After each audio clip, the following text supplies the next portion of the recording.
صل على محمد وآل محمد اللهم صل على ಅಸ್ಸಲಾಮು ಅಲೈಕುಂ ವರಹಮತುಲ್ಲಾಹಿ ವಬರಕಾತು. ಬಿಸ್ಮಿಲ್ಲಾ ವಲ್ಹಮ್ದುಲಿಲ್ಲಾ ವಸ್ಸಲಾತು ವಸ್ಸಲಾಮು ಅಲಾ ಅಶ್ರಫಿಲ್ ಮುರ್ಸಲೀನ್ ವ ಅಲಾ ಆಲಿಹಿ ವಸ್ವಹ್ಬಿಹಿ ಅಜ್ಮഈನ್. ಅಮ್ಮಾ ಬಾದ್.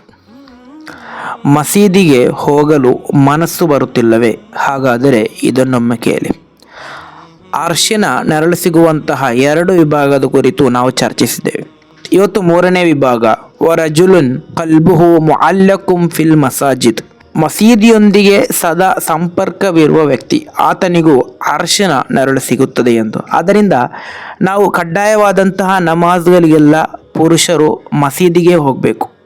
ಮನೆಯಲ್ಲಿ ನಮಾಜ್ ಮಾಡುವಂತಹ ಸ್ವಭಾವವನ್ನು ತ್ಯಜಿಸಿ ಮಸೀದಿಯಲ್ಲಿ ನಮಾಜ್ ಮಾಡುವಂತಹ ಒಂದು ಸ್ವಭಾವ ಬರಬೇಕು. ಕಾರಣ ಆ ರೀತಿ ಮಸೀದಿಯಲ್ಲಿ ನಾವು ನಮಾಜ್ ಮಾಡುವುದಾದರೆ ಕೇವಲ ನಮಾಜ್ ಮಾತ್ರ ಅಲ್ಲ, ಮಸೀದಿಗೆ ನಾವು ನಿರಂತರವಾಗಿ ಆ ಮಸೀದಿಯೊಂದಿಗೆ ಇರುವಂತಹ ಸಂಪರ್ಕ, ಅದು ನಮ್ಮನ್ನು ನಾಳೆ ಪರಲೋಕದಲ್ಲಿ ಅರ್ಶಿನ ನೆರಳು ಸಿಗಲು ಒಂದು ಕಾರಣವಾಗಿದೆ. ಆದ್ದರಿಂದ ಮಸೀದಿಯೊಂದಿಗೆ ಸಂಪರ್ಕವನ್ನು ಬೆಳೆಸಿ ಎಲ್ಲ ಮಸೀದಿಯಲ್ಲಿ ನಡೆಯುವಂತಹ ಎಲ್ಲ ಸಮಾರಂಭಗಳಿಗೆ ಹೋಗಿ ನಿಮ್ಮ ಸಾನ್ನಿಧ್ಯವನ್ನು ನೀವು ಖಚಿತಪಡಿಸಿಕೊಳ್ಳಿ. ಅದರಿಂದ ಅರ್ಶಿನ ನೆರಳು ಸಿಗುತ್ತದೆ. ಅಲ್ಲಾಹ ನೀಡಿ ಅನುಗ್ರಹಿಸಲಿ. ಅಸ್ಸಲಾಮು ಅಲೈಕುಂ ವರಹಮತುಲ್ಲಾಹಿ ವಬರಕಾತು.